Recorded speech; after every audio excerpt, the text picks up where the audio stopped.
नमस्कार। संक्रांति के दिन सूर्य जो है मकर राशि में आता है, इसलिए संक्रांति बोलते हैं इसे।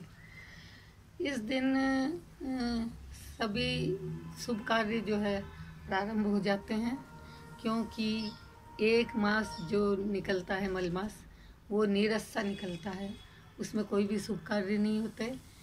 इस कारण जब संक्रांति आती है तो सब लोग जो है खुशियाँ मनाना चालू कर देते हैं।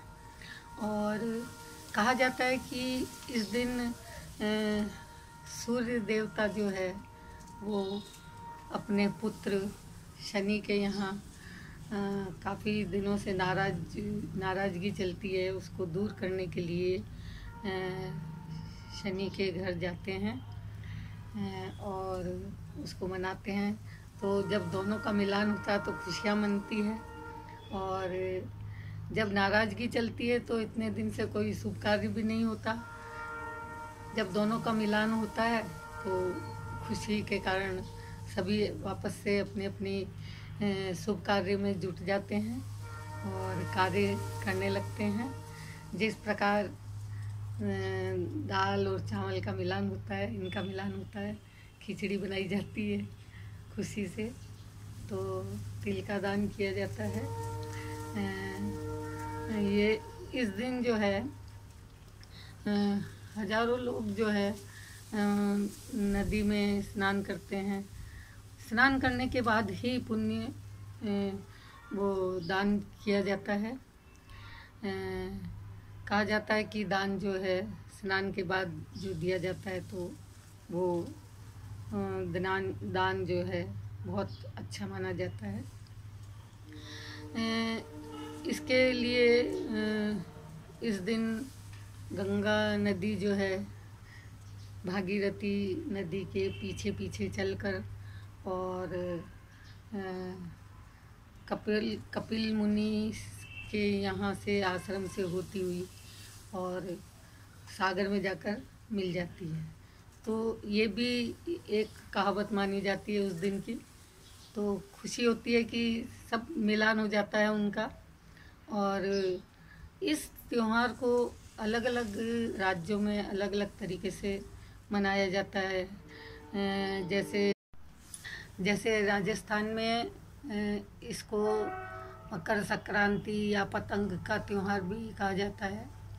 उस दिन तीनों पीढ़ी मिलकर और भिन्न भिन्न प्रकार के अलग अलग रंगों के अलग अलग डिज़ाइन के पतंग उड़ाते हैं। आकाश कहीं नज़र नहीं आता, आकाश में पतंग ही पतंग दिखाई देते हैं।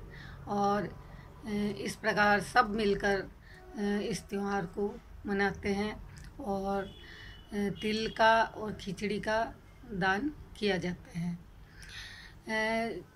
ये उत्तर प्रदेश में खिचड़ी के नाम से इस त्योहार को माना जाता है, और उत्तराखंड में घुंघतिया के नाम से या काले कौवे के नाम से इस त्योहार को मनाया जाता है। असम में बिहू के नाम से इस त्योहार को मनाया जाता है, और दक्षिण भारत में पोंगल के रूप में ये त्योहार मनाया जाता है। तो इस प्रकार अलग अलग राज्यों में अलग अलग तरीके से त्योहार मनाते हैं और खुशियाँ मनाते हैं। तो मेरी यही कामना है कि आप जो है संक्रांति के दिन दान करें, क्योंकि दान किया हुआ खाली नहीं जाता, वो किसी भी रूप में हमें वापस प्राप्त होता है। तो आप सभी को मेरी शुभकामनाएं हैं, और आप खुश रहें, आपका जीवन खुशमय व्यतीत हो, और आपके हमेशा खुशहाली बनी रहे, यही मेरी कामना है। नमस्कार।